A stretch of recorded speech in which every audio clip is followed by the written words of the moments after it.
Hello,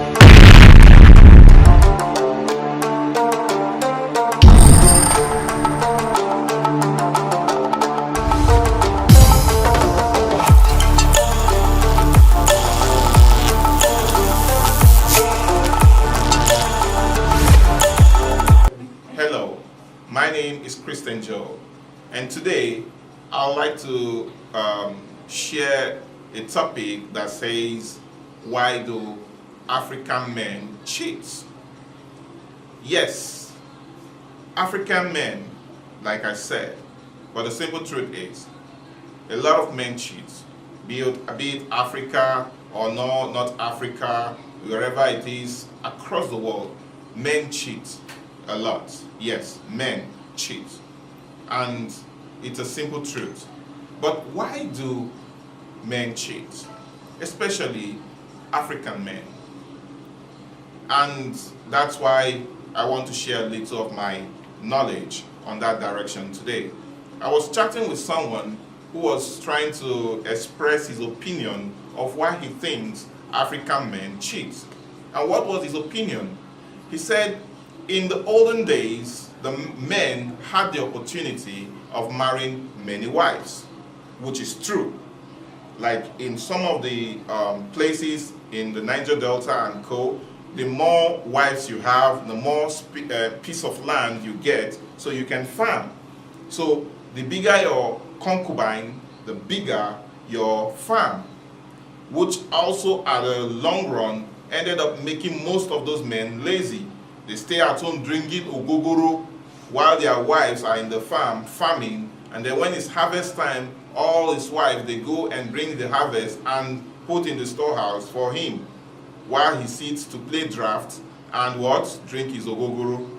Also, we have other cultures like the Yorubas and Hausas and other cultures that also encourages concubine, which are proving evidence that a man is given the privilege to marry several wives.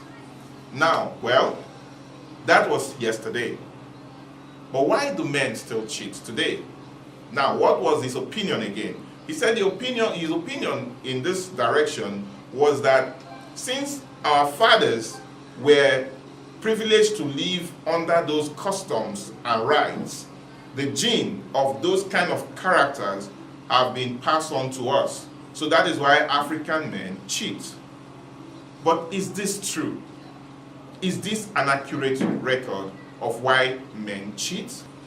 With all this that has happened, does this therefore mean that African men cheat because of these provisions?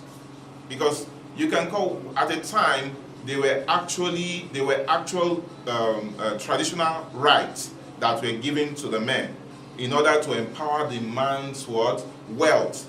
The more wives you have, the more your wealth. Because when you get more proceed from the farm, it means you have more to sell, more to feed, and all that, and more lands to acquire.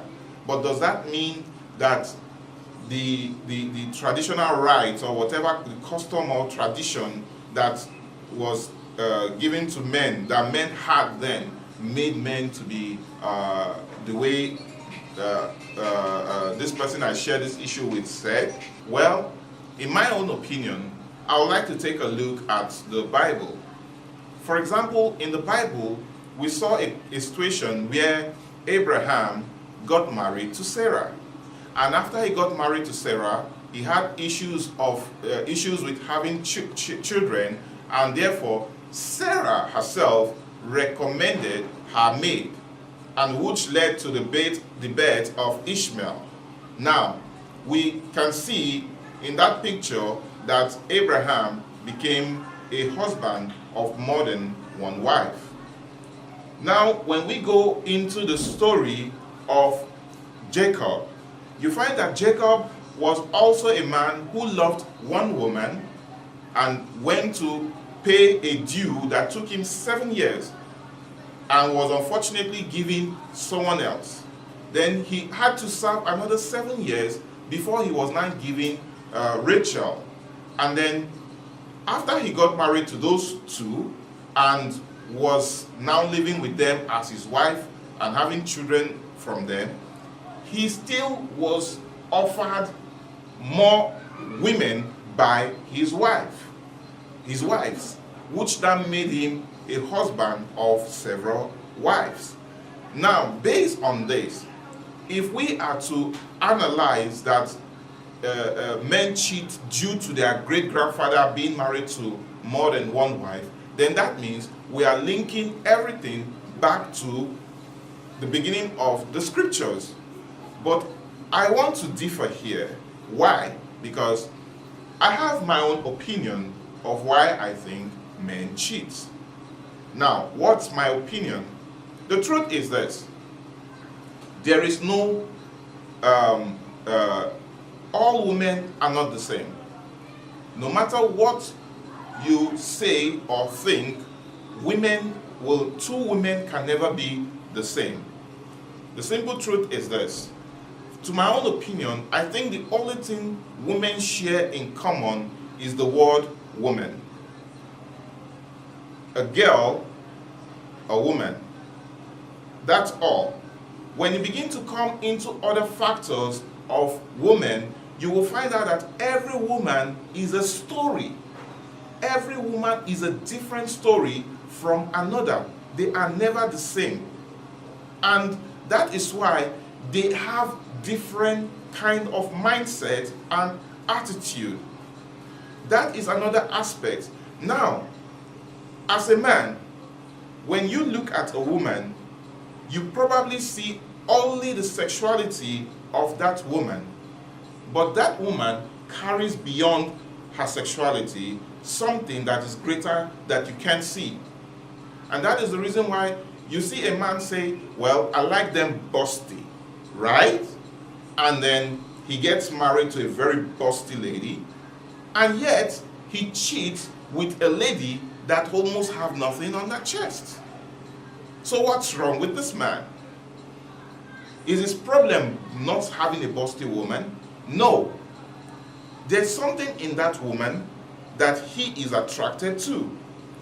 And that is what is the problem, as far as I'm concerned. Because the simple truth is this: when you bring 5 different women together to stand, and you ask a man to choose one, I will assure you, the man choosing based on what he sees will be confused. Because when he looks at the first woman, he will look at the physical attributes, and then he will compare it with the second one.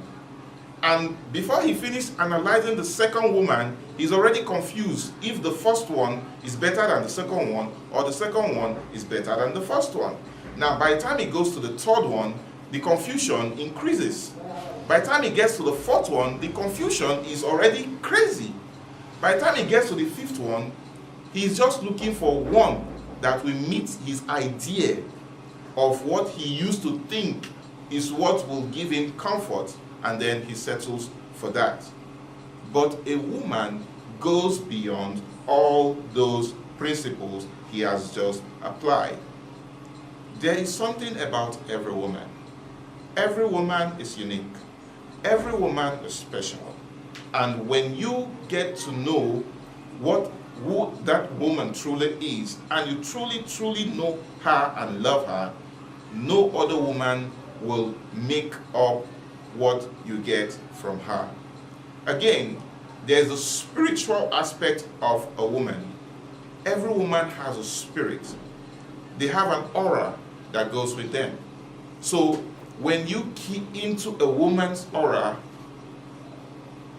if you are not a stable person, it will not rhyme with who you are and what you want. So you keep jumping to another one, another one, another one, another one, and before you know it, you don't even know where you are. I remember some time ago, as a growing up child, I used to love so many beautiful actresses. When I see this beautiful actress, I'm like, when I grow up, I'm going to marry this one. And then I see another Indian one, and I'm like, wow, I'm going to love to marry this one. And then I see a Chinese one, I'm like, wow, I'm going to... You see, there were so many, and they were all differently unique. So, I was attracted to several of them until I realized that dating two women at a time hurts. You hurt one by dating the other. So why not build your home based on what creates love rather than what creates hurt? I'm not saying you cannot marry more than one wife. If you want to marry more than one wife, then have a proper discussion with the woman you're marrying in the first place. Let her know who you are, and if she accepts the kind of person you are and accepts the condition on which you are building your future, then you can go ahead, because she accepted that you can do that.